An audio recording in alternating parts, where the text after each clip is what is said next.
Radio Fribourg, la Minute Verte. Dans la Minute Verte de ce jour, on va aborder la votation populaire du 21 mai, où on sera appelé à voter sur la loi sur l'énergie. Alors éclairage ce mardi avec quelqu'un que ça intéresse beaucoup, c'est Konrad Lutz, qui est fondateur du bureau Lutz, architecte à Givisiez, spécialisé dans l'architecture durable. Konrad Lutz, bonjour. Bonjour Amael. Bienvenue. Alors, un petit rappel si nécessaire, cette loi, elle engage à réduire la consommation d'énergie, promouvoir les énergies renouvelables, interdire la construction de nouvelles centrales nucléaires, et puis elle fait l'objet d'un référendum, et puis les opposants, eux, parlent des coûts élevés, des interdictions qu'on nous ferait, et puis de l'atteinte au paysage, entre autres. Alors on regardera un petit peu tout ça ensemble, mais on va commencer peut-être parce que ce qui vous touche de près, c'est donc le domaine du bâtiment. Si on parle de réduction de consommation d'énergie, alors c'est vous ce que vous faites quand vous construisez des maisons, vous misez beaucoup sur l'isolation par exemple? Oui, tout à fait. On voit aujourd'hui par différents exemples de bâtiments qui ont 50 ans, voire 100, voire même 200 ans, qu'on arrive sans autre à réduire la consommation énergétique pour le chauffage jusqu'à 90% environ. C'est incroyable. Je me souviens aussi que quand on s'était vu il y a quelques semaines, vous aviez donné des chiffres sur finalement la consommation de nos bâtiments. On croit toujours que c'est les grandes usines, les grandes entreprises qui consomment, mais finalement nos maisons, elles utilisent énormément d'énergie. Oui, si vous regardez l'ensemble du parc immobilier avec toutes les énergies induites, on est pratiquement à 50% de la consommation énergétique globale suisse part dans le bâtiment. C'est-à-dire, on voit bien que c'est aussi là qu'il a le très gros potentiel. Ouais. Alors, il y a nos habitudes, il y a l'isolation, et puis effectivement, pour promouvoir cette bonne isolation qui nous ferait gagner de l'énergie, il y a un programme, ce qui s'appelle un programme bâtiment. C'est-à-dire que pour l'instant, on peut recevoir en tant que propriétaire une contribution financière si on décide d'assainir notre maison. Tout à fait. Le programme bâtiment, il a existé déjà depuis quelques années. Maintenant, il a été heureusement renforcé. Il a plusieurs centaines de millions qui sont à disposition pour inciter en fait les propriétaires à assainir l'enveloppe du bâtiment et aussi des fois l'installation évidemment de chauffage. Ouais, effectivement, on peut se entre guillemets débarrasser de nos chauffages à mazout pour des solutions qui sont plus aptes à nous faire économiser de l'énergie. Ensuite, il y a tout ce gros débat, c'est un peu le gros morceau, Konrad Lutz, autour de l'énergie solaire. Oui, c'est un grand débat et je crois personnellement que c'est une chance qu'on a aujourd'hui d'avoir cette votation, de pouvoir décider si on va dans une solution, je dirais, environnementale sur le long terme ou si on reste dans le court terme, dans le nucléaire, qu'on sait pertinemment que d'ici une quinzaine d'années ou 20 ans ou plus tard, nos centrales seront démantelées. Et à ce moment-là, il faudra certainement quelque chose de remplacement. Et je crois que si on prend... Pardonnez-moi le terme, le taureau par les cornes, on se prépare à le changement énergétique de la Suisse. Moi, ça me choque déjà quand vous dites est-ce qu'on décide de regarder à long terme ou pas? La question ne devrait pas se poser. Je suis entièrement d'accord. Je suis entièrement d'accord avec vous et c'est ce qu'on voit. Les gens qui sont contre lors de cette votation, ils n'ont pas de solution de remplacement. Ou bien la solution de remplacement, c'est des centrales à gaz ou des centrales à charbon. Et je crois qu'il faut être aveugle pour ne pas voir les dangers que ça risque de générer ou d'autres dangers que ça risque de générer. Alors je vais vous demander quelque chose de difficile, c'est de nous aider un petit peu parce que moi je trouve que c'est assez difficile de comprendre toute cette situation au niveau de l'énergie et puis de l'énergie solaire, le marché qui est en train de complètement changer. Vous dites aussi que l'énergie solaire en ce moment, c'est vraiment le moment d'investir là-dedans. Elle est très bon marché. Vous arrivez à nous expliquer un petit peu pour nous qui comprenons moyennement la chose? Pas facile. Alors je vais essayer. Oui, c'est vrai que avec les nouveaux installations photovoltaïques qu'on a aujourd'hui sur le marché, on voit que la rentabilité s'est fortement améliorée. Aujourd'hui, on produit du kilowattheure électrique entre 6 et 15 centimes le kilowattheure. Je vous rappelle que sur votre facture, vous payez à peu près 20 à 24 centimes le kilowattheure. Ça montre bien que les installations aujourd'hui sont rentables par rapport à ce qu'on a aujourd'hui. Ça, c'est une chose. Il a les subventions aussi qui sont intéressantes. Il a la rentabilité de la cellule qui a fortement augmenté au laboratoire de l'EPFL du professeur Bailly à Neuchâtel. L'ont bien prouvé que les cellules deviennent plus rentables, c'est-à-dire on aura plus d'énergie par unité de surface de cellules et ça continue. Et en même temps, le coût de production baisse. C'est absolument fantastique. Ça veut dire que l'argument économique, là, il est très puissant, quoi, finalement. L'argument économique est tout à fait puissant. Et ça, on voit aussi pour un petit logement, vous avez des fois 7-8 mètres carrés de photovoltaïque qui suffisent pour couvrir les besoins. Mmh.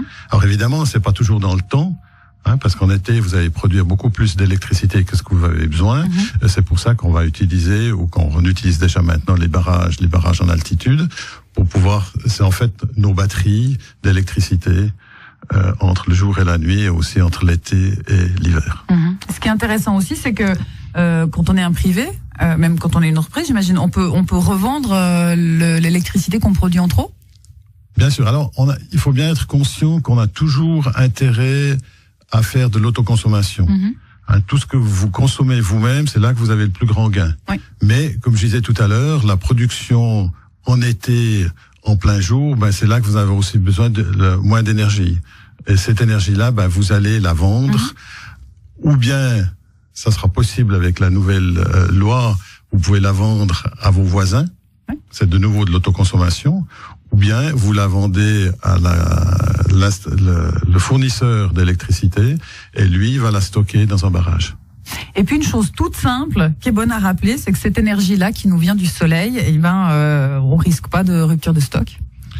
On risque pas en rupture de stock. Je rappelle que la consommation énergétique de la Terre globale, mazout, électricité, etc., correspond à 1 heure d'ensoleillement sur la Terre par année. J'avais jamais entendu ce chiffre. Comme quoi, on a un peu de réserve. On a un peu de marge, effectivement.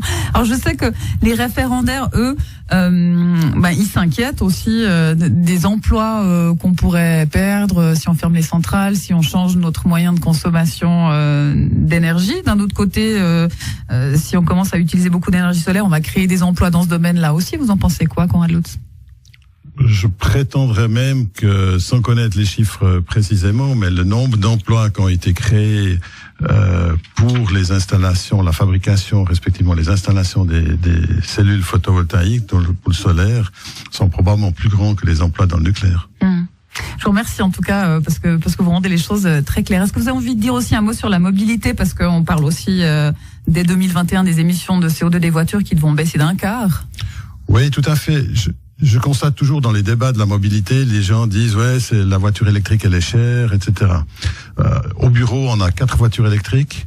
On constate que pour faire 100 km, on consomme 15 kWh, ce qui est 3 fois rien, et ce qui coûte à peu près en électricité photovoltaïque, même pas 1,50 franc. Pour faire 100 km. Vous calculez l'essence que vous avez besoin pour votre voiture, vous êtes vite à 10 balles les 100 km. C'est-à-dire, on voit aussi là que économiquement, c'est intéressant d'avoir déjà aujourd'hui une voiture électrique. Alors oui, il a l'inconvénient de la batterie, il a l'inconvénient des distances. Aujourd'hui, on a des voitures qui ont déjà 2 ans et demi. La technologie, elle a 3 ans, c'est-à-dire une autonomie à peu près de 120, 150 km. Ça augmente très fortement. On voit les nouvelles qui sortent aujourd'hui, on sont déjà à 400 km d'autonomie, et ça va dans le bon sens.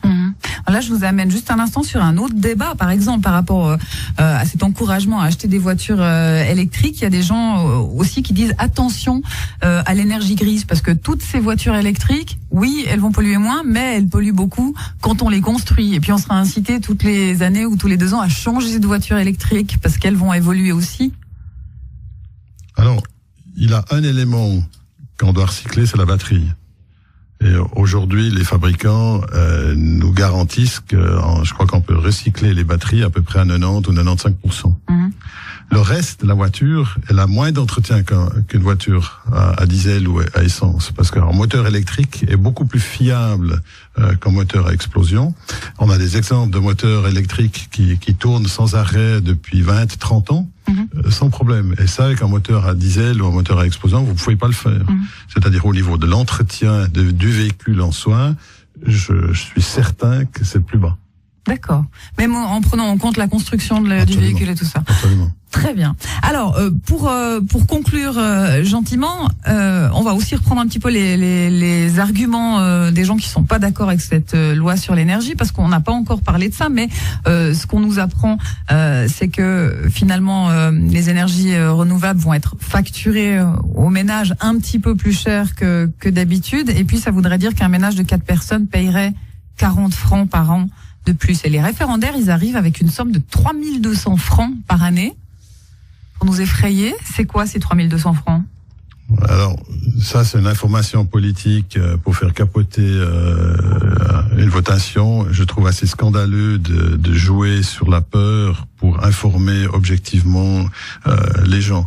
Je crois qu'il a eu un infrarouge il y a quelques jours avec Madame Amarbachi. Je crois que ceux qui ont écouté ça ont bien compris que le message qu'on transmet aux électeurs, il doit être objectif dans les deux camps.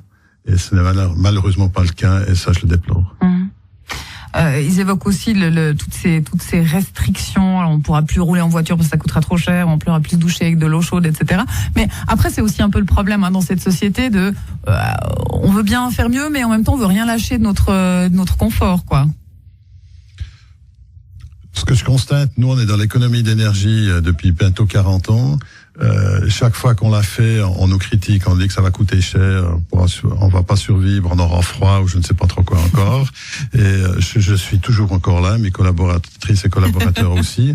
On n'est pas mort de froid. Vous avez bonne mine. J'ai bonne mine, merci.